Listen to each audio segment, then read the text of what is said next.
kedai Shimamura. Ya, kedai yang murah. Mana dia?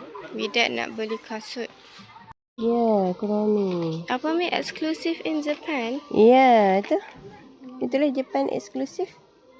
Kat Jepun je lah ada. Maksudnya mungkin kat Jepun juga. Kita orang dekat, apa tahu nama kedai ni? Shimamura, ya.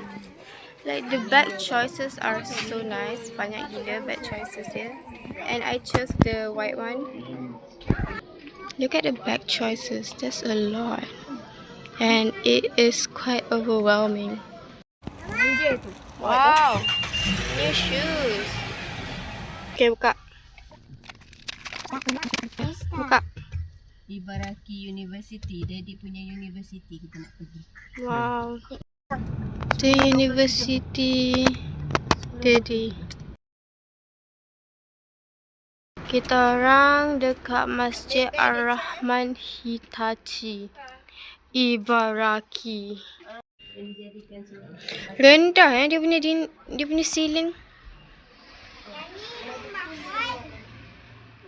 Orang Jepun rendah-rendah ke? Oh, nice.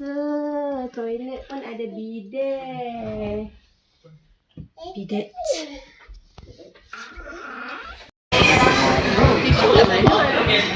We are in Japan, so we're eating sushi in Japan.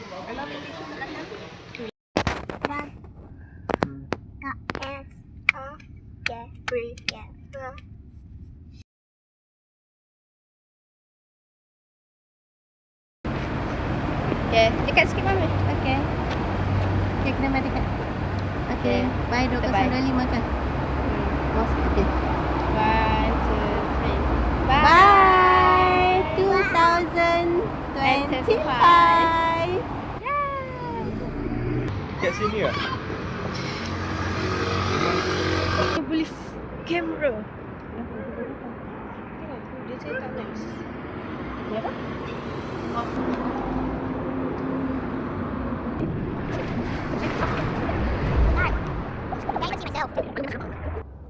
Saya memerlukan kamera baru.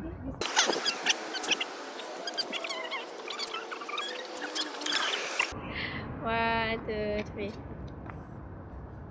Bye bye. Okay, memang kita kat nama. Just do it. Bye. Okay, Mami akan videokan baby, okay?